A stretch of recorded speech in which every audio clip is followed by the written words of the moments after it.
Here's a question for you.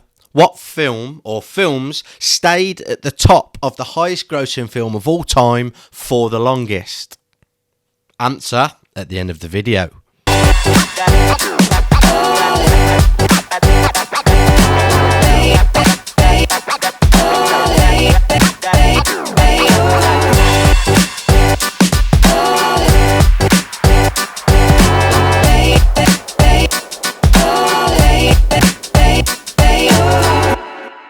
Good morning, good evening, good afternoon, and welcome back to another Lost the Plot video. Yes, we finally have a review of the month because July was an absolute bloody write-off, so we're just skipping to August this time. And we have a considerable mix of films, plays, and TV shows because there have been some massive releases when it comes to TV this month.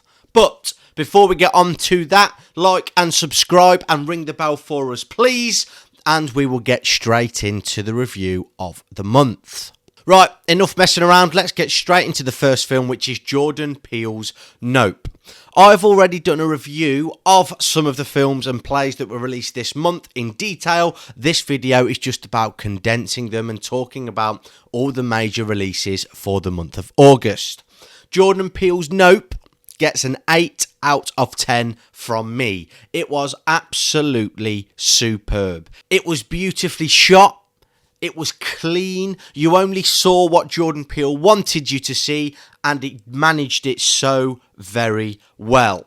It's such an interesting concept which was brought to life so brilliantly, and as I've said in the big review, Jordan Peele has such a beautiful mind. Daniel Kaluuya and Keke Palmer were absolutely superb, especially Keke Palmer. I thought she absolutely smashed it out of the park. Daniel Kaluuya's character was a little bit different. I say a little bit, a lot different to Keke Palmer's, but they both did an absolute stellar job. The suspense was all over the gaff, and there were some genuinely horrifying moments. All I'm going to say is gaudy. Those that have seen it will know. Those that haven't seen it, it is absolutely horrifying. The only couple things wrong with it was that the ending was quite underwhelming in my opinion. It was a little bit like everything's happened, I was expecting more and a little bit more development anyway. And there was one character that was introduced that I didn't really understand, and it didn't really make sense to me at all. But other than that, Nope was absolutely sensational. The second film that we're going to talk about is Bullet Train, directed by David Leitch. I feel like everyone's seen the trailer for this, and good reason, because it's actually a really good film, if I'm being honest. It's not going to win loads of awards, and it's not going to set the world alight, but it's fun, and it's entertaining for the duration that you are watching it. I can't commend it enough for that. There are many plot twists which keeps the story engaging, to do with all of the assassins that get entangled with each other on the bullet train, but it keeps you on your toes because lots of things happen that you don't expect. The cast and the acting was absolutely sensational. Brad Pitt, Joey King, Aaron Taylor-Johnson and Brian Tyree Henry. Yes, I have practiced those names for the last half an hour. Brian Tyree Henry and Aaron Taylor-Johnson's characters were sensational. Every time they were on the screen, they were electric. Their chemistry, their banter carried the film forward and embodied everything that this film was about. Lemon and Tangerine, please do a spin-off with these two characters. They are amazing and they are so entertaining. A couple of arguments could be made about Bullet Train, that style was chosen over substance in some parts, which I would agree with, because some of the plot was quite convoluted at times, and you could argue that the film was half an hour too long because it seemed like it was wrapping up at one point but then carried on. But don't get me wrong, the last 30 minutes are absolutely batshit but brilliant. Absolutely brilliant. I'd very much recommend watching it whenever you can. It is a fun film which you will very much enjoy. Now we're moving on to the first play that we ever reviewed, and that is Prima Facie, written by Susie Miller and starring Jodie Comer. We're going to get serious for the minute while I talk about this play. Those that haven't seen my review go and see it. Those that haven't seen the review on TikTok, go and see it. Those that haven't seen this play, go and see it. This is one of the most important releases in modern times, as it raises such an important message about sexual assault and how it is dealt with within the court of law within the UK. It starts a conversation about how things need to be reformed and relooked at to make it fairer on people and make sure justice prevails. The production's amazing, the music and score is amazing, the script is amazing, and Jodie Comer is possibly one of the best actors I've ever seen in my life. Wow, what a performance. That's all I'm going to say. There was one negative, because I'm going to give it a 9.5, and that one negative was that because it was one character and one person performing, it moved at quite a pace at times, which made it hard to understand where what was happening fit into the timeline.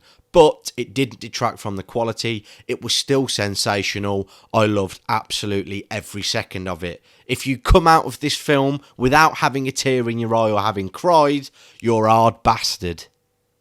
Because it's amazing. It really is. Go and watch it. Right, enough of the seriousness. On to some tosh that was released in the month of August. And that is a TV series released on Disney Plus, and it goes by the name of SheHulk, Attorney at Law.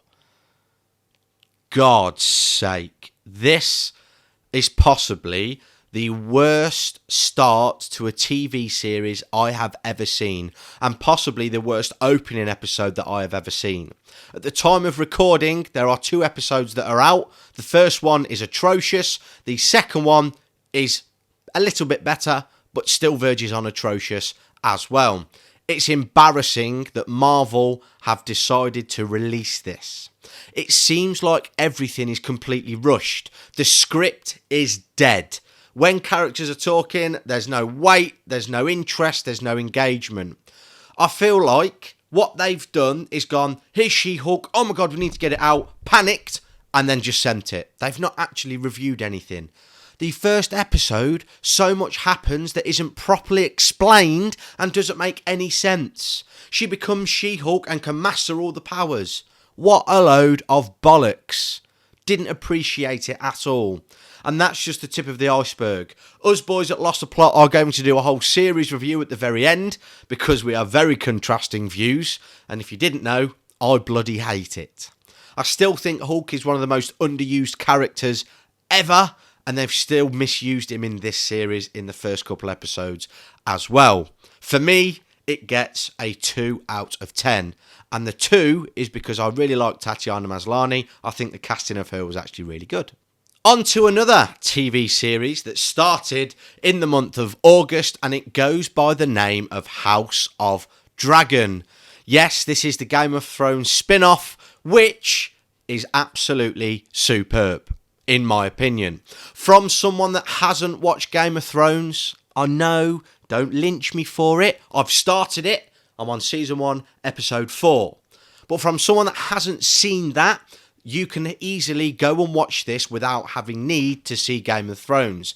Everything is explained so well, and the characters are developed so brilliantly. Rhaenyra Targaryen, oh my god, she's amazing. Absolutely stupendous character development and acting. Wow. Paddy Considine, I love him as well. The only couple of things that I have with this, linking to performances, is that Matt Smith's character, Daemon, at times he's brilliant, but at other times I'm questioning the casting of Matt Smith. Because I love Matt Smith, but the way in which he acts doesn't necessarily suit the character at all times, if I'm being honest. And from what I've seen in the first 3 episodes of Game of Thrones, there's similar plot lines to the House of Dragon. The uncertainty around the throne, someone who's trying to take it, uncertainty around family members and so on. It is quite similar. Even a tournament to celebrate the appointment of someone to a tournament to celebrate the birth of his firstborn heir. So there are some similarities. That's why it gets an 8. But House of Dragon is absolutely brilliant. If you haven't seen it, try and see it. Go and see it. There are only 2 episodes in, and it's brilliant so far. And finally, we come to the worst film that was released in the month of August, which is The Invitation. I say lucky enough, I was unfortunate to watch this a day early because of Odeon Limitless. This is not an ad, there are other cards available. Thank you very much. And I was quite excited because I'd never seen any of the trailers. I'd gone in completely blind, and I know it was a horror, thriller, drama, and I'm not very good with those. But watching the film, it was bloody appalling. I gave it a 6 in my original review. After my actual review, if you watch it, I went to a 4, and I even went to a 3. So it isn't very good. The plot is lackluster, it's predictable, it's bland, it's boring, the script is dead, the CGI is shocking, the action sequences are laughable because they are so poor.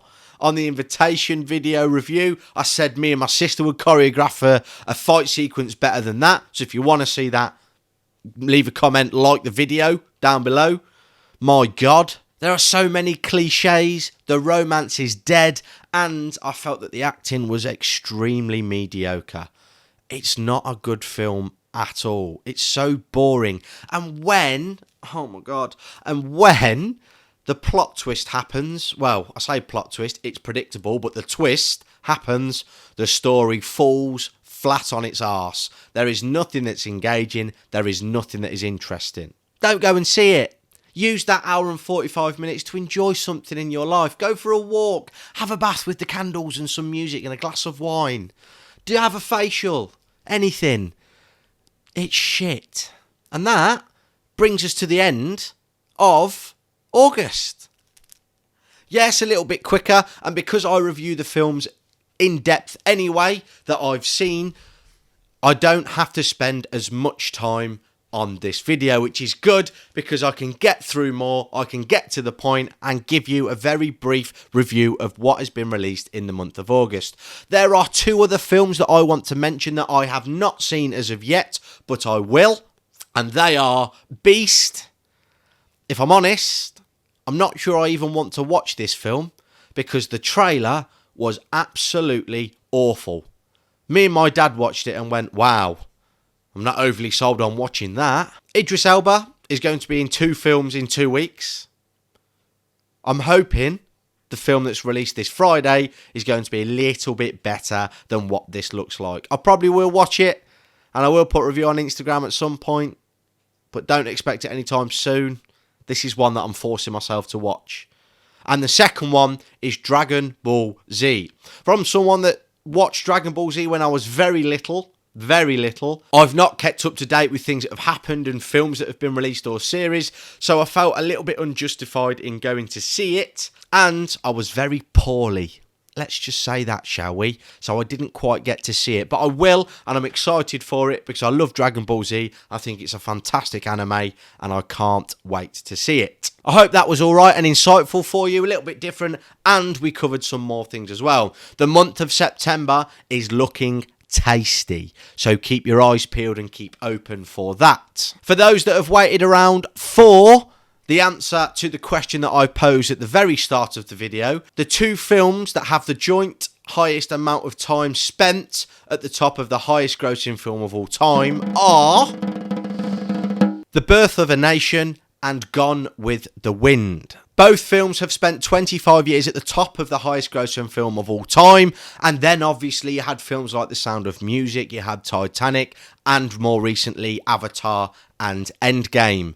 But the answer is The Birth of a Nation and Gone with the Wind. I'm probably going to start quite a few of the videos with a question at the very start and reveal the answer at the end, just to see if you guys can guess it and for a little bit of fun as well. I hope you enjoyed that. It was a nice and quick review, and I shall see you in the next one. Bon appetit.